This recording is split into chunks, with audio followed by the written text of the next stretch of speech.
Congress leader Digvijay Singh ने घरों पर बुलडोजर चलाने के मामले में मरकज और उत्तर प्रदेश हुकूमत को बनाया निशाना। कहा कि कसूरवारों को सजा दीजिए, सजा पूरे खानदान को क्यों दी जा रही है। साथ ही पूछा कि आया ये रिवायत आईनी भी है। पवन खेड़ा ने भी लिखा कि अगर हम गैर कानूनी मिसमारी के खिलाफ आवाज नहीं उठाते तो हिंदुस्तान के दिफा के लिए कुछ नहीं बचेगा।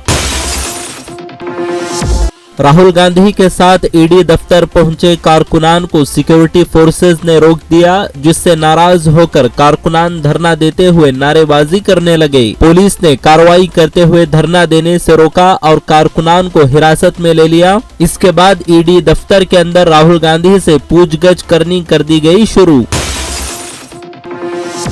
अक्षय कुमार की वार ड्रामा फिल्म सम्राट पृथ्वीराज ने बॉक्स ऑफिस पर टेक दिए घुटने। जबरदस्त प्रमोशन के बाद भी फिल्म सिनेमा घरों तक खींचने में हो रही है नाकाम। रिपोर्ट के मुताबिक फिल्म के ज्यादातर शोज कैंसिल किए जा रहे हैं। बॉक्स ऑफिस पर फिल्म इस कदर फ्लॉप है कि इसका 100 करोड़ का कारोबार कर पाना भी नामुमकिन आ रहा है नजर।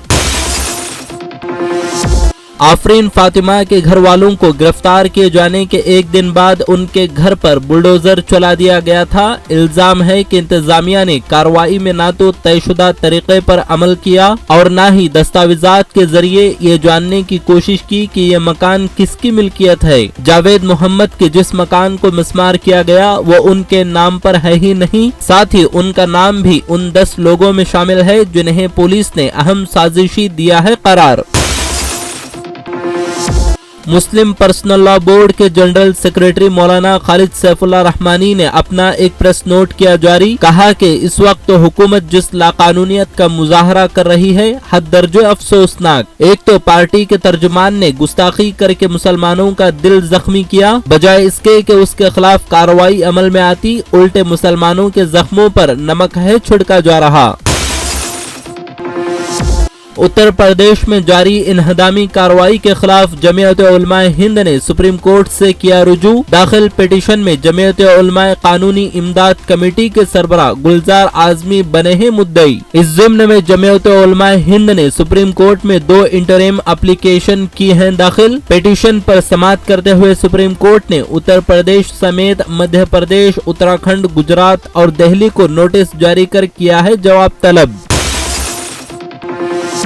रांची में तौहीन रिसालत के खिलाफ होने वाले मुजाहरे पर पुलिस बर्बरियत का अंदोहनाक वाकया आया पेश, जिसमें पुलिस फायरिंग की वजह से 2 नौजवान शहीद जबकि 1 दर्जन से ज्यादा अफराद हुए हैं जख्मी। हालात का जायजा लेने के लिए सदर जमीयत-ए-उलमा हिंद की हिदायत पर जमीयत के वफ्द ने फसाद ज़दा इलाके का किया दौरा और पुलिस फायरिंग में शहीद होने वाले मोहम्मद मुद्दसिर और मोहम्मद साहिल के घर वालों से भी की मुलाकात।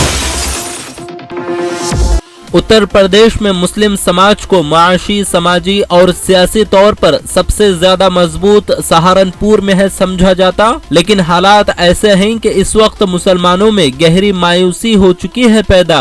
एहतजाजी मुजाहरों के बाद हंगामा और पुलिस कार्रवाई ने मुस्लिम समाज को ज़हनी तौर पर तोड़ कर रख दिया। सहारनपुर में 38% मुस्लिम आबादी है जिसे काफी मजबूत समझा जाता है, लेकिन इसकी हिम्मत है टूट गई। कर्नाटक की मुतासिब बीजेपी हुकूमत की तरफ से निसाब की तरतीब में एक और दिल आज़ार हरकत आई सामने। तरतीब के लिए बनाई गई कमेटी ने अल्लामा इकबाल के तराने हिंदी सारे जहां से अच्छा हिंदुस्ता हमारा को ही हटा दिया। अपोजिशन ने निसाब में की गई इस तब्दीली पर नुक्ताचीनी करते हुए कहा कि इससे साफ जाहिर है कि हुब्बुल वतनी के मामले में बीजेपी का मेयार है दोहरा। डॉक्टर मोहम्मद साद बेलगामी अमीर हल्क़े जमात इस्लामी कर्नाटका ने मिल्लत इस्लामिया को हिम्मत दिलाने के लिए दिया बयान। कहा कि आजमाइश ईमान की राह का एक लाजमी हिस्सा और ये आजमाइशें मोमिन को ऊंचा उठाने के लिए ही आती, और कहा कि हक व बातिल की कश्मकश में हमेशा कामयाबी हक ही की होती है। कुरान मजीद की आयतों का जिक्र करते हुए कहा कि इन हालात में मायूसी का शिकार न हो